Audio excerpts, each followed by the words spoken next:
Stefano, 135 anni, non si sentono. Beh, insomma, io non li ho, quindi non si sentono, però sono tanti e è bello ricordarli, no? Come abbiamo fatto questa mattina, con una messa prima in cattedrale, poi col convegno alla Società Economica e adesso, come potete vedere, che ci troviamo qui al Monte Rosa per un incontro conviviale. Come va la vita alla società? Ma, tutto sommato va abbastanza bene, c'è stato un po' di nuove iscrizioni, quindi quel rinnovo generazionale che avevo chiesto sta avviandosi lentamente e spero sempre nel tempo di migliorare. Qual è il vostro impegno soprattutto in questi anni? Ma il nostro impegno sono il pane benedetto per la mensa dei poveri dei frati cappuccini, la pesca di beneficenza che facciamo durante le feste patronali, il cui contributo va alla cattedrale sempre per le opere di beneficenza, e poi facciamo servizio presso la segreteria della cattedrale. Questo è un impegno di tutti i giorni? Certamente 6 su 7, perché la domenica no. E vi date il turno? Certo, c'è uno al mattino, sono 2 ore a testa, diciamo, no? Uno fa 2 ore al mattino, poi c'è il turno nel pomeriggio di 2 ore e così via, insomma ci alterniamo. Allora, buona festa, buon compleanno e buon proseguimento. Certo, e un grazie anche a Telepace che ci segue sempre e che ci è sempre vicina. Una festa per ripartire. Sì, per ripartire, cioè perché si rinnovi quell'origine che ha fatto nascere e camminare questa associazione. Dicevo prima nell'omelia che la cristianità sono forme come l'associazione, ma il problema del ripartire, del mantenimento di questo, è la vita di un uomo che è toccato, no, da un fatto, no, come dire, sta in piedi e comunica una bellezza a tutti gli altri uomini. Senza di questo, queste cose qua sono destinate, tutte, non queste, ma tutte destinate inevitabilmente a finire. Finirà tutto perché andremo, speriamo, nella gloria di Dio in modi diversi, però senza questa esperienza di novità, che è perciò che l'invito all'inizio che dobbiamo fare, le cose non reggono. In questo caso queste persone che si adoperano con il loro tempo libero sono anche preziose per la cattedrale. Sono preziose a prescindere, cioè no, sono preziose assolutamente, fanno un servizio importante come servizio di segreteria, servizio di controllo, servizio di aiuto per i momenti più significativi della storia, non c'è dubbio, non c'è dubbio. Per quello che il mantenere tutto questo ha bisogno del rinnovarsi dell'inizio.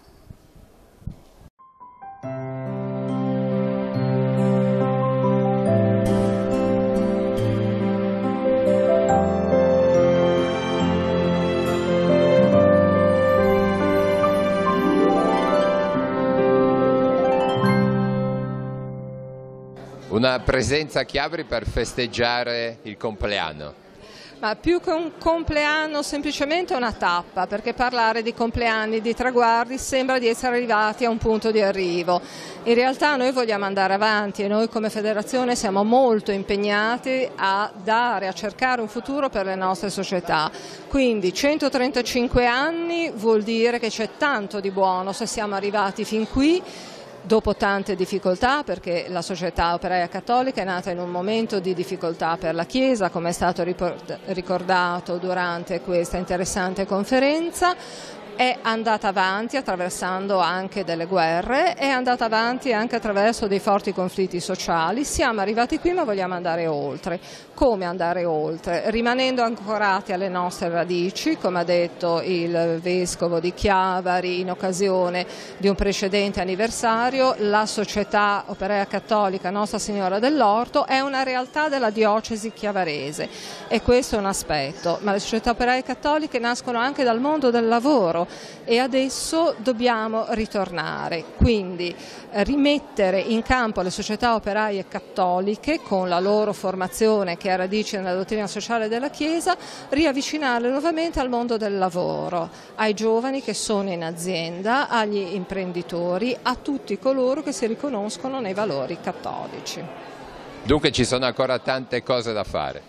Tantissime cose da fare, come federazione siamo impegnati a valutare quello che sarà l'impatto della riforma del terzo settore sulle nostre società e sulla federazione stessa e a cercare delle vie che permettono alle società di essere alleggerite da tutta una serie di adempimenti burocratici che ne rallenterebbero in qualche modo lo sviluppo. Quindi avere più tempo da dedicare a dei progetti e non essere imbrigliate da adempimenti burocratici. Dunque un invito anche ai pensionati e perché no a qualche giovane a interessarsi di queste cose. A tutti, ripeto, le società operaie cattoliche sono aperte a tutti. Il pensionato può dare la sua esperienza, può dare il suo tempo. I giovani possono dare la loro dinamicità. Tutti abbiamo qualcosa da offrire a qualunque età. Non dimentichiamo che in alcune società operaie cattoliche ci sono anche i bambini, perché ci sono dei fiorenti centri sportivi. Tradizionalmente a Chiavari sono impegnati in diverse iniziative durante l'anno citate qua in conferenza. Ma tutte le società hanno una loro specificità, non c'è una società uguale a un'altra. Ci sono società che sono impegnate nello sport, quindi attività per i più giovani, società che hanno delle attività più rivolte ad un pubblico di anziani. La cosa importante è che le società riescano a crescere partendo dalle loro basi e che si radichino sempre di più nel territorio, che la società non rimanga un fatto associativo chiuso, ma un qualcosa di aperto, accogliente, come deve essere lo spirito cristiano del resto. Fabio, hai fatto un racconto veloce ma storico, sei partito alle origini.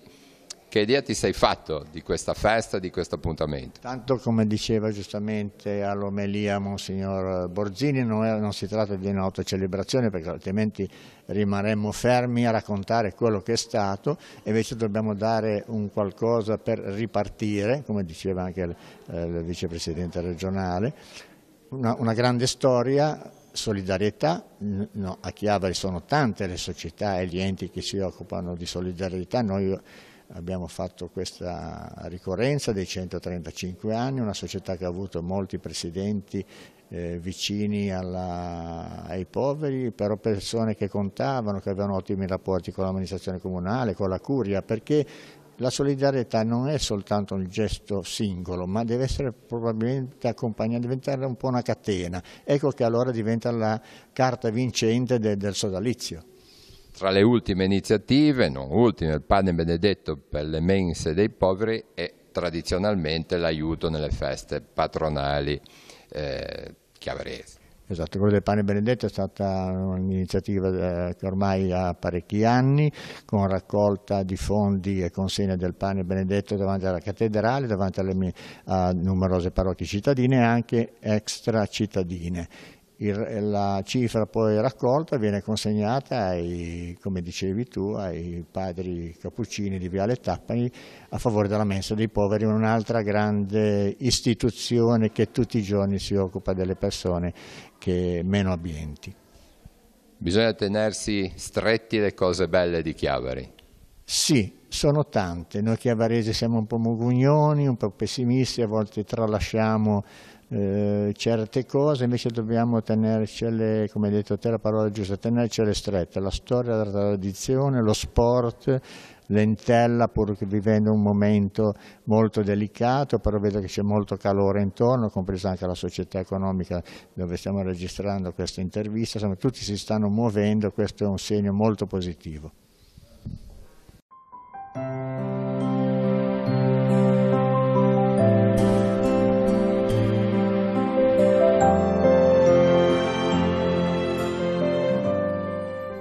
Lavagna fa gli auguri a Chiavari. Sì, la società operaia di mutuo soccorso Tommaso Sanguinetti di Lavagna è presente per fare gli auguri dei 135 anni di fondazione della cattolica operaia cattolica di Chiavari, Nostra Signora dell'Orto. È stato consegnato anche una pergamena. La società abbiamo pensato di fare una pergamena in ricordo alla ricorrenza dei 135 anni. Uniti nella solidarietà. Uniti nella solidarietà, anche se siamo sotto due bandiere diverse, noi siamo laici e la cattolica ha nome con lei. L'impegno è sempre importante. È lo stesso, lo scopo è lo stesso. Voi quanti anni avete? Di società, la società operaia di Lavagna compie 144 anni, è stata fondata il 23 agosto del 1874. La sede di proprietà è stata anche scuola di disegno e si trova la sede si trova in via Roma numero 16 di Lavagna. Una bella festa.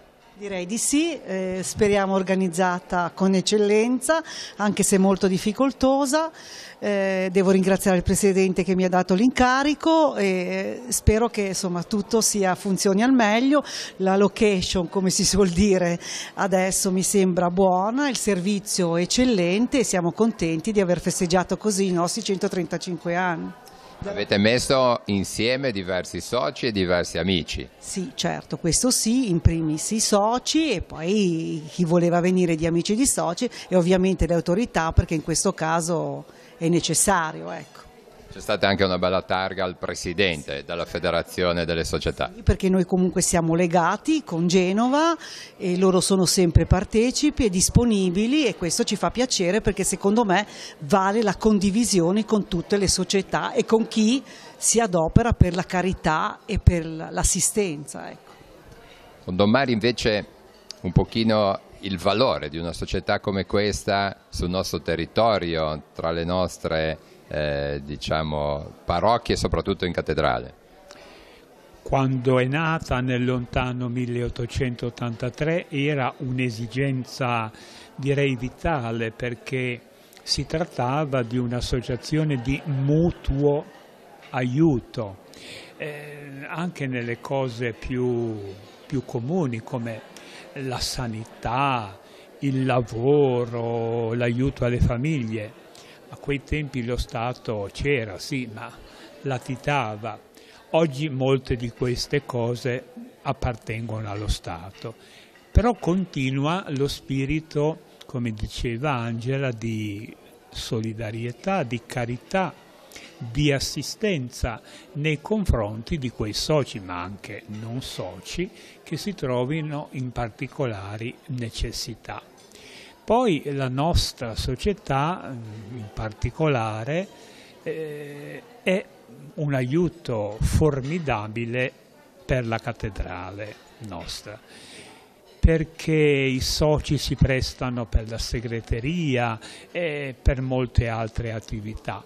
È un capitale umano, virgolette, molto importante perché non dobbiamo dimenticare che la cattedrale è una parrocchia per modo di dire, non ha parrocchiani e quindi non ci sono come nelle parrocchie le famiglie, le persone adulte, i ragazzi che si prestano. Quindi la società fa anche questo servizio e quindi a beneficio di tutta la diocesi. Dunque è un'associazione da sostenere, da portare avanti? Direi proprio di sì, proprio per questi motivi, perché poi consente anche una fraternità che c'è fra i membri, non piccola, direi anche allegra, lieta, ecco, perché come diceva il cardinale Siri riguardo alle società operaie, in esse si respira, diceva, aria di casa, di famiglia, ed è vero.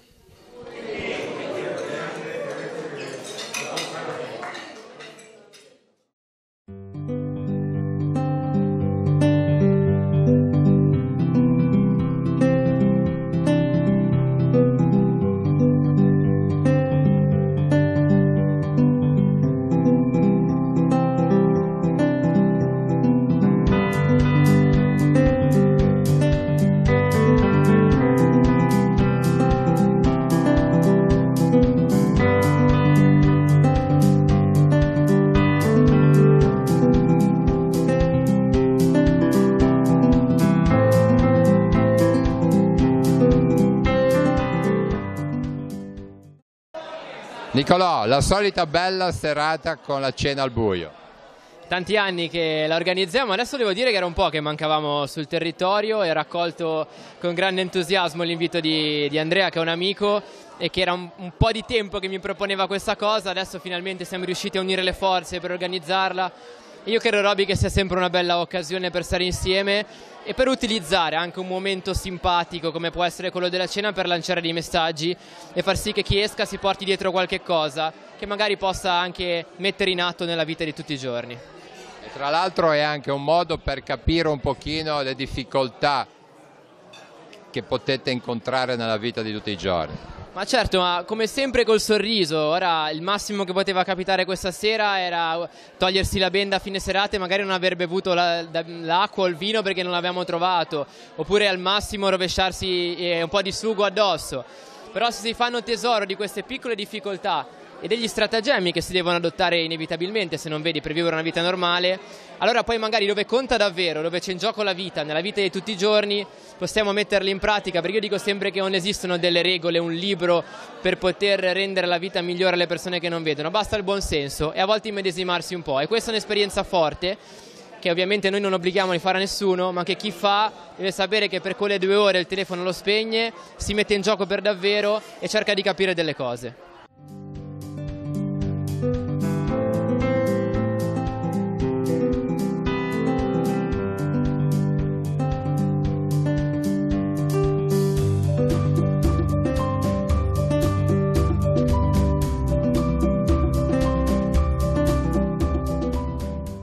Andrea, questa sera sono state unite le forze.